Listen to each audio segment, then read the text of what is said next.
মধ্যবিত্তর আড়ালে দু কাঁধে কতই স্বপ্ন জাগে, স্বপ্নগুলো জানে না মধ্যবিত্ত এক অজন্ম বাপ। মধ্যবিত্ত পরিবারের ছেলে মেয়েদের জন্য এই পৃথিবীটা হচ্ছে একটা যুদ্ধের ময়দান। এখানে যারা লড়ে চড়ে বাঁচার অধিকার তাদেরই।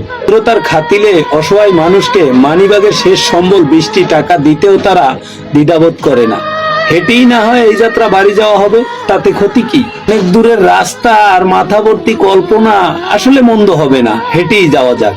মধ্যবিত্তর কাছে সবচেয়ে বড় সম্পদ হলো আত্মসম্মান। ব্যক্তিটি একটা সময় সেটিং এর প্রথমে থাকতো, তাকে ছাড়া ইনবক্স সম্পূর্ণ হতো না, কে একটা সময় ব্ল্যাক লিস্টে রেখেই বিরাক্ত, দিন শেষে শত মেসেজের নিচে পড়ে গেছে, আর নয়তো ফ্রেন্ড লিস্টের তালিকা থেকেই মুছে গেছে। কখনো চ্যাটিং, কখনো বা ফোন কলে যার সাথে দিন রাত এক করে কথা চলতো, যার সাথে এক মুহূর্ত কথা না বলে থাকাই যেত না, সমস্ত কাজ ফেলে যার সাথে অনলাইনে কথা বলতে ইচ্ছা করতো, মানুষটিকে আজ খুঁজে পাওয়া কষ্টকর। এখন আর তাকে বলা হয়ে ওঠে না দিনের সমস্ত জমানো কথা। কেউ এখন আর বলে না তোমার কাছে কোনো কথা না বলে আমি থাকতেই পারি না। তাকে এখন চ্যাটলিস্ট অথবা স্ট্যাটাসে খুঁজে পাওয়াই যায় না, সার্চ করে তাকে বের করতে হয়।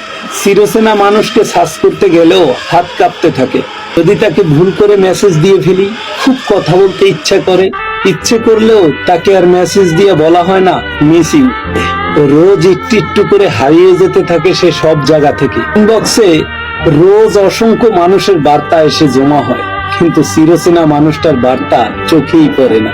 ওই কিছু প্রিয় মানুষ জীবন থেকে হারিয়ে যায় চিরকালের জন্য, চাইলেও তাকে আর ফিরিয়ে আনা যায় না। অনেক বছর অনেক মাস প্রেম করার পর মেয়েটাকে বলে দেওয়া হয় ছেলেটা তোমার যোগ্য না, চাকরি নাই, বাকরি নাই, বাতাস খেয়ে সংসার করবা। রিয়েল লাইফে এরকম চোখ বান্ধা প্রেম দিয়ে চলে না, বাস্তবে ফিরে আসো, আমাদের পছন্দ করা এই ছেলেকেই বিয়ে করো। এটাই মেয়েটা সুন্দরভাবে মুখ বুঝে বাবা মার কথা মেনে নেয়, আর ওই ছেলেটা বাতাসের মতো ঘুরতে ঘুরতে ফরাজি লিটন এতিমের মতো একটা ধারানো ছুরি হয়, যার সামনে কোনো মেয়ে এসে দাঁড়াতে পারে না। মেয়েটার যার সাথে বিয়ে হবে সে হয়তো দামি হোটেলে খাওয়াবে, অথবা কক্সবাজার ঘুরতে নিয়ে যাবে, দামি রেস্টুরেন্টে রাত্রি যাপন করবে। ফরাজি লিটন বলে দিলাম, ওই মেয়েটার মনটা একটা মন, সেটা আমার হোক আর আপনার হোক, অনেক বছর ভালোবাসার পর হুট করে বদলে যেতে পারে না। তার ফ্যামিলি ভাবে যে এত ভালো করে আমার মেয়েটা খুবই ভালো থাকে। লাইফের অঙ্ক কি এতটাই সহজ?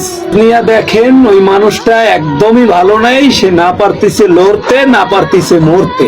মেয়েটাকে ভালোভাবে জিজ্ঞাসা করেন, সে নিজের ভিতরে বন্দি থাকে আর ভাবতে থাকে সাধারণ একটা ছেলেকে বিয়ে করে সাধারণ এক কাপ চা বারিন্দায় বসে খেতে ইচ্ছা করে। সাধারণ স্বপ্নগুলা, সাধারণ আশা আকাঙ্ক্ষা গুলা উচ্চ ব্যক্তিদের এসির বাতাসে বিলিয়ে চারদিকে ছড়িয়ে যায়। অর্থ দিয়ে দর্জনের কাছে বড়াই করা যায়, কিন্তু ভালোবাসার কাছে অর্থ কিছুই নয়।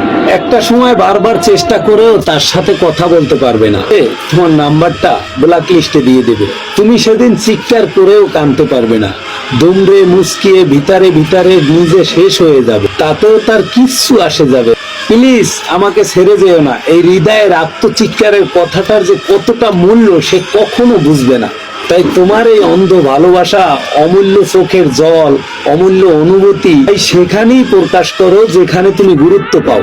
যে মানুষটার জন্য তোমাকে আত্মসম্মান হারাতে হয়, সেই মানুষটা আর যাই হোক তোমাকে ডিজার্ভ করে না। তুমি যাকে কষ্ট দিচ্ছ, ঠগাচ্ছ, ইমোশন নিয়ে খেলছো, প্রতারণা করছো, বিশ্বাস করেন সৃষ্টিকর্তার দোহাই দিয়ে বললাম, একইভাবে তোমার সাথে কেউ করবে।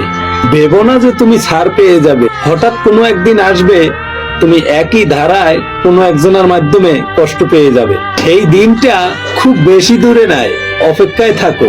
জানো তো পৃথিবীটা কিন্তু গোল, তুমি অন্যায় করবে, পাপ করবে, ঠিক ঘুরে ঘুরে তোমার দিকেই আসবে।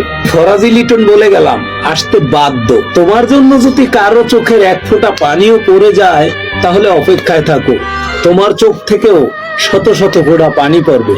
দিনের পর দিন যার সাথে ভালোবাসার অভিনয় করে আসছো, একটু একটু করে যার বিশ্বাস নিয়ে খেলছো, অন্তত ওই পাশের মানুষটা তোমার ছলনা কিছুই বুঝতে পারেনি। তাই বলে ভেবো না তুমি জিতে গেছো। ভাবে কেউ না কেউ তোমার ভালোবাসা নিয়ে মিথ্যা অভিনয় করে যাবে, তোমার বিশ্বাস নিয়ে খেলবে। আমি নিজেও এটা খেয়াল করেছি, কখনো কারোর সাথে খারাপ ব্যবহার করেছি তো অন্যদিন কেউ একজন আমার সাথে তার চাইতেও বেশি খারাপ ব্যবহার করেছে।